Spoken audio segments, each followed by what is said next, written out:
السلام عليكم ورحمة الله وبركاته. إن الحمد لله نحمده ونستعينه ونستغفره ونستهديه ونعوذ بالله من شرور أنفسنا وسيئات أعمالنا. من يهدي الله فلا مضل له ومن يضلل فلا هادي له، ونصلي ونسلم على سيدنا محمد وعلى آله وصحبه ومن تبعه بإحسان إلى يوم الدين، آمين. ما بعد. This is the lesson or class number 28 in Usool al-Fiqh in the English language, and we have finished last time the second proof of the Sharia, الدليل الشرعي الثاني السنة, the Sunnah. We finished talking about Sunnah, and the last thing we talked about was the three types of Sunnah: the confirmatory Sunnah, the elaborate Sunnah, and the legislative Sunnah, where we actually have shown that Sunnah, when it comes to the meaning of the Sunnah, that is under the title of proof or evidence of Sharia, not the Sunnah means mandub or Hasan or recommended. The Sunnah that's under this umbrella of proof of Sharia, it actually holds the five rulings: the compulsory, the recommended, the permissible, the not recommended or hated, and the haram, the prohibited. We finished that last time. Now we move to the third proof of Sharia. And again, when we talk about proof of Sharia, we talk about the proofs that we or scholars, the scholars mean, not us, the scholars, use in order to extract the rulings for us to live by. That's what we mean by the proof of Sharia. It's not proving of Sharia, because Sharia is a revelation. It doesn't need a proof. The proof is Muhammad sallallahu alayhi wa sallam. It's a proof of the rulings of Sharia. That's how actually it should be written. Proof of rulings of Sharia, not proofs of Sharia. They say proof of Sharia because they mean by Sharia the collective rulings. So it's actually proof of the collective rulings of Sharia. It's just a hint here. And so that third proof of rulings of Sharia is ijma', the consensus. Now Al-Quran, which Al-Kitab, the book, As-Sunnah, the way of Rasulullah sallallahu alaihi wasallam, or the method of Rasulullah sallallahu alaihi wasallam, or the guidance of Rasulullah sallallahu alaihi wasallam, the second one, and this third one, consensus, the three of them are called the text proofs. Why they call text? Because the three of them are based on text. Al-Quran is Quran, Sunnah is Sunnah. Consensus, as we are going to see, is also based on text, and we'll see how. The word consensus in language have two meanings. The first meaning is al-azm ala al-fi'l, to determine, to perform an action, determination to perform an action. Like Allah subhanahu wa ta'ala said, فَأَجْمِعُوا أَمْرَكُمْ. أَجْمِعُوا أَمْرَكُمْ means determine what you are going to do now. That was, I think it's Noah, who said that to his people, or one other prophet, I'm not sure, one other prophet, فَأَجْمِعُوا أَمْرَكُمْ ثُمَّ لَا يَكُونُ أَمْرُكُمْ عَلَيْكُمْ غُمَّةً The determination to perform an action is one of the meaning of consensus. The second meaning is to agree upon an action. So a group of people agree on action. So agreement on action, it's close to the same meaning, because if you agree on an action, you determine to do it, or you can't agree on action unless you determine to perform the action. So it is either the agreement or the determination, one or the other. Ibn Hazm said that in a clear statement, he actually said consensus is one of the fundamental or foundational principles of the upright religion. It is referred back to and restored to, and whoever opposes it is declared a disbeliever once the proof has been established upon him that it is indeed a consensus. He means that consensus is one of the pillars of the proofs of the rulings of Sharia. And if it is proven, once it's proven that this is an ijma', whoever go against it is a kafir. He goes out of the millah. He goes out of Islam, because that means that he denies the text, like we said, because it's always based on a text.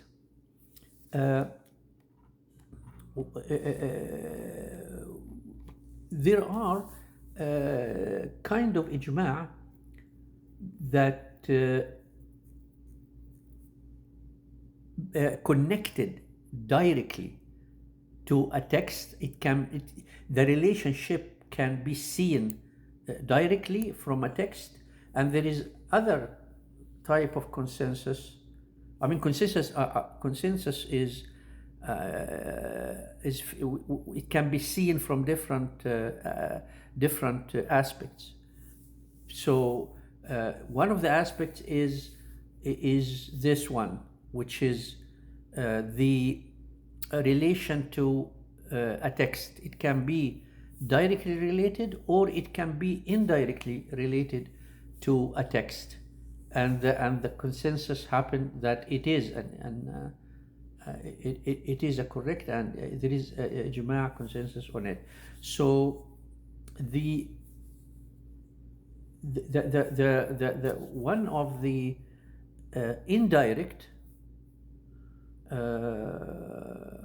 the consensus that's based on a text, but indirectly the ijma' on the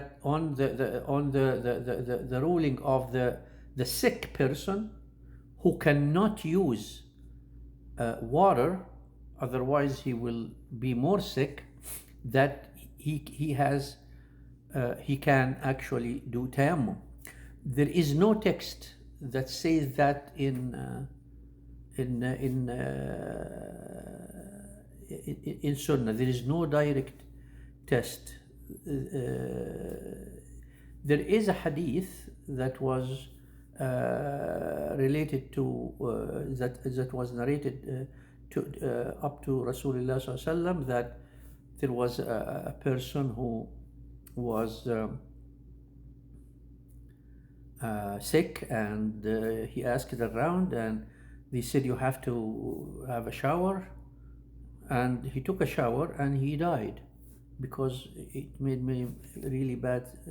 He was really sick. So Rasulullah sallallahu said that their ijtihad was wrong. They shouldn't have done that. But the scholars derived the proof for that from Sharia, that Rasulullah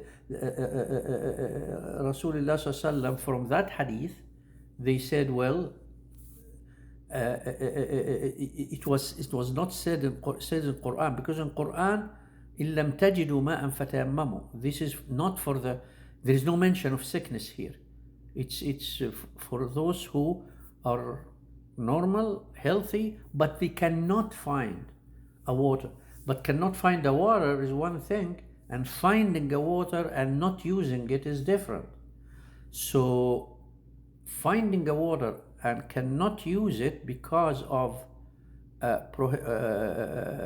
something prohibits a person from using it, like sickness, then this is something that is not in Quran. It came in that hadith in Sunnah, that what gives the impression that, okay, it was wrong to say that, so the right thing was to not to use the water. So the scholars said that the proof in Sharia is يا أيها الذين آمنوا أطيعوا الله وأطيعوا الرسول وأولي الأمر منكم. O you believer, obey Allah, obey the messenger of Allah and those in authority among you. So طاعة الرسول, it means that we listen to Rasul Salam, what he said in that hadith, and we follow him. Or another actually ayah which is the Shafi'i took it as a general dalil for consensus. ومن يشاقق الرسول من بعد ما تبين له الهدى ويتبع غير سبيل المؤمنين نوله ما تولى. And whoever opposes the messenger of Allah subhanahu wa ta'ala after guidance has become clear to him, follows a path other than the way of the believers, and we shall leave him to that which he has chosen, which is وَنُوَلِّهِ جَهَنَّمْ وَسَاءَتْ مَصِيرًا. Allah subhanahu wa ta'ala will take him to Jahannam, and what a bad ending. So the ayah وَنُوَلِّهِ مَا تَوَلَّى, that's, we are going to leave him to whatever he chosen, which is wrong, and will lead him to Jahannam. So there mostly there are the other than that dalil, like the prohibition of the fat of the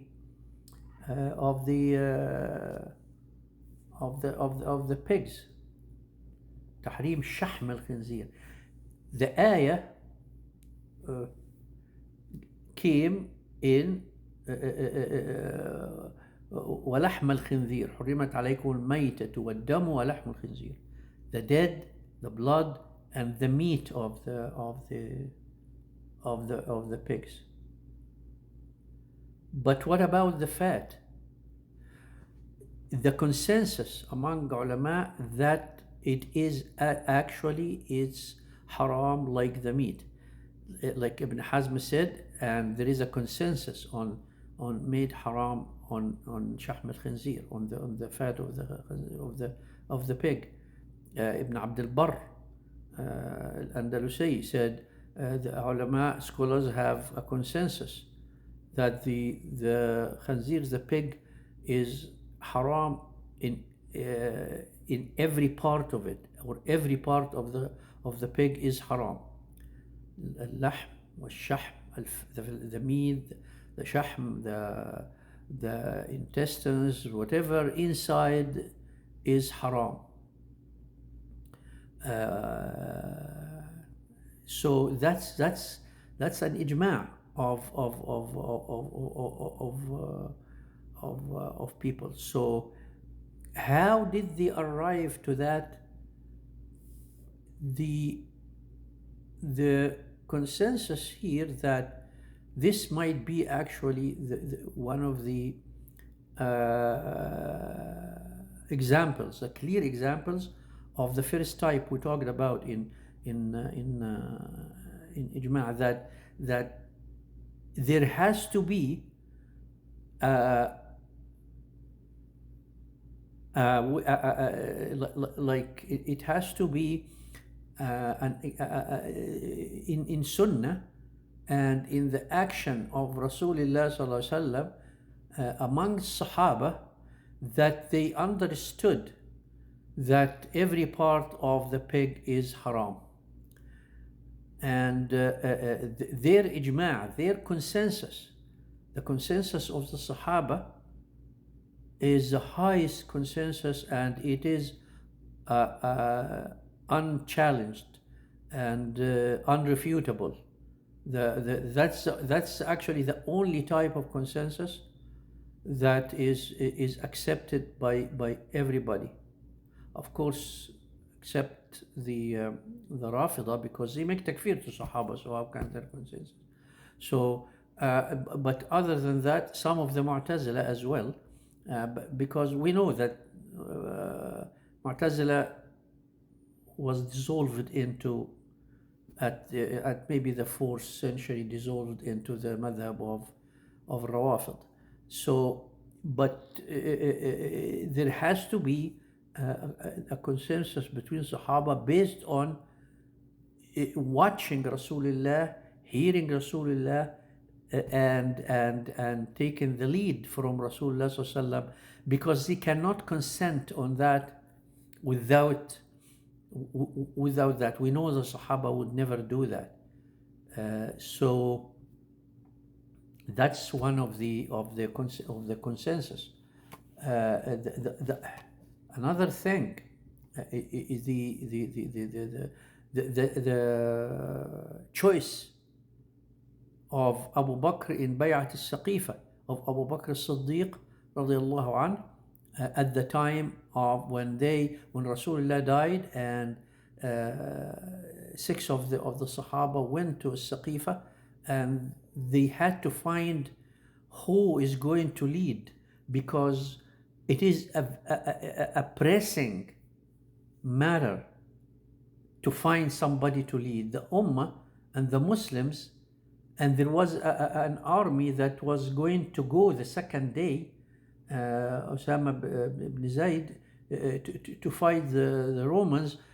How can they ignore that and leave it, no matter what? Of course, Abu Bakr was devastated. Umar was devastated. Umar actually was completely, like, almost out of his consciousness.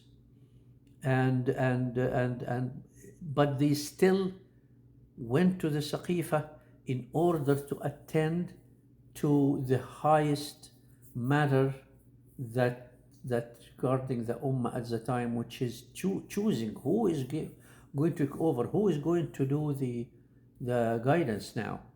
Revelation is done. خلاص. Rasulullah sallallahu alaihi wasallam قد مات sallallahu alaihi wasallam. He died. So now it is about the guidance within dunya, within the rulings of Sharia. This, what happened there is that they agreed the story of Bay'at al-Saqifa. Saqifa is the place where they grow the العنب. I forgot the name now. And it is actually, it gives like a dhilal, like a shadow, and people can stand behind it, and there are some plants on top of Saqifa. So they went to Saqifa Bani Sa'ida, and they chose Abu Bakr. All of them submitted. There was some discussion in the beginning, and it is normal to have discussion, to discuss, and then they agreed on choosing Abu Bakr. And by doing that, this was a consensus. Of course, after that, all the people of Medina submitted. They didn't go. The people came and make bay'ah to Abu Bakr, but it was settled. He was the Khalifa at the time.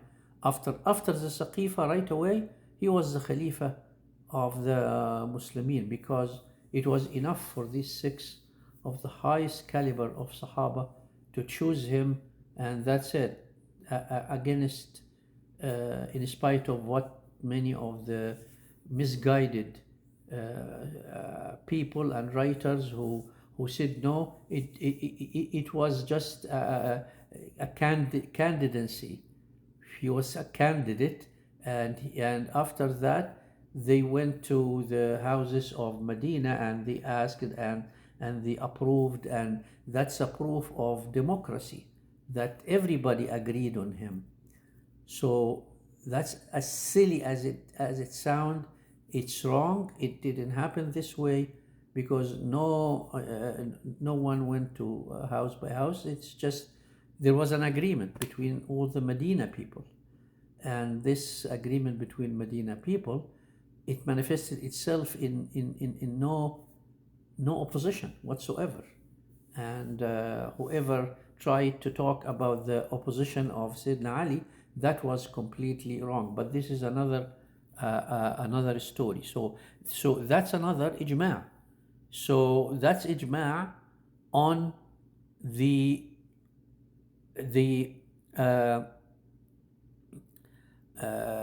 fact that there was no text from Rasulullah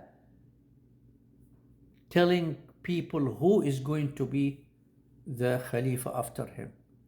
Like the Rafids say, Rasulullah said, Ali, he is the Wali, he is the Khalifa, and the Sahaba covered up, and they didn't carry out. That's why they consider them kuffar and stuff. And of course, this is because they refused this ijma' of the Sahaba. This on its own a kufr. Like Ibn Hazm said, it's a kufr, because they refuse the ijma' of the Sahaba. And Sahaba would never, Sahaba and the rest of the Medina, all the Sahaba at the time, 2,000 or 4,000 of Sahaba that lived in Medina at the time, and others around, they consented.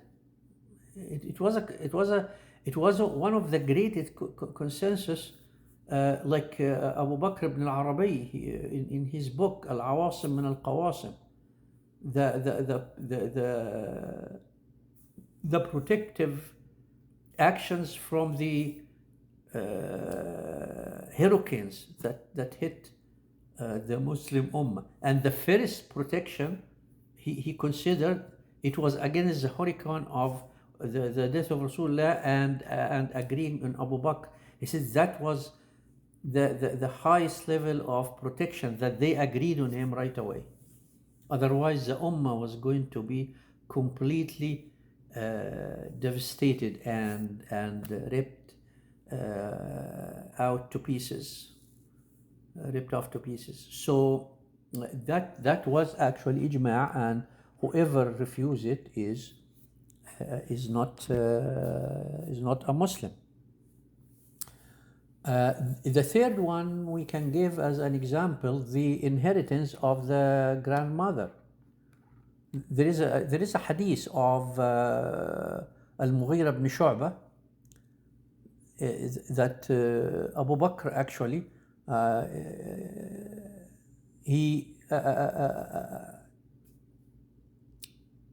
a woman came to him, a grandmother came to him and said, what do I have in the inheritance of my grandson? He said, I don't find anything for you. So Abu Bakr said, I cannot find anything for you. So Al-Mughira ibn Shu'bah was sitting there. He said, I heard Rasulullah sallallahu alayhi wasallam said, Al-Jiddah gets 1/6 of the inheritance. So Abu Bakr looked around and he said, anybody else hear that? He didn't say he's not accepting it. He just wanted to make sure that it's also heard by somebody else. So Muhammad ibn Muslima radiallahu anhu said, yes, I was there, and the Rasul Sallam said that actually. So Abu Bakr gave her the 1/6 Sudus, and all of the Sahaba accepted that, and it was a consensus of the Sahaba on that. This is the some of the this is, of course, it's based on hadith, and but the consensus here is that you cannot contest the hadith saying, oh, it's only one or two people. It is not the basis of the six. The basis of the six is the consensus, actually. The hadith, of course, the hadith is sahih, but some people said hadith al-ahad. So this cut off this kind of refutation. We as Ahl Sunnah, we take the hadith Rasulullah sallam on top of our head and we carry it in our eyes, that we agree, no problem. We believe in it, like we said about the Aqidah, and we mentioned before that the Hadith al-Ahad, we accept it whether it's in Aqidah or in Sharia, in rulings. But this ijma' tells you that it is not only Al-Mughira ibn Shu'bah, Muhammad ibn Maslama, as-Sahaba agreed on that, which gives it a weight of the ijma' and makes the person who refuses that the grandmother gets the 1/6 is out of Islam, because he is opposing ijma' as-Sahaba. So another perspective for ijma', there are two types of ijma'. There is ijma', the explicit consensus, al-ijma' al-sarih, like what happened in As-Saqifa. They all consented very clearly. There was no ambiguity about it. Like ijma' on the 1/6 to the grandmother, like the ijma' on the al-khanzir, like the ijma' on the tayammum for the sick. All ijma' that are there, they are. This is ijma' sarih. There is another type of ijma' which is called al-ijma' al-sukuti. The point is, some people said al-ijma' al-sarih after the time of the Sahaba. Some people said it is very, very hard to attain, to produce, because Sahaba went all around in the countries, and they went here and there. So how can you make sure that they actually have ijma' on the explicitly, make ijma' on that? We say, well, if for Sahaba, if they don't, because at the time, even Sahaba in other places, they get the whatever said by the majority of the Sahaba that's were in Medina. They get what opinions they are saying, or because they have the army and the factions go back and forth from Medina to Iraq, to Sham, here and there, so they know what is happening. It was not like cut off thing that they don't know what is going on. No, there was actually reciprocal information between the Sahaba where they are and Medina. So the fact that they did not refute, they did not say, no, I don't agree, and Sahabi, the suggestion here is that he cannot leave it alone if he knows it's wrong. He would say Sahaba are very much high caliber than doing that. Just don't say anything about it. So That is what we say about ijma' al-Sahaba. After that, the ijma' of the scholars of the Muslims is consented. Ijma' whoever came after Sahaba, some said it can happen, some say no, it can't. There is no way that there is an explicit consensus that can happen.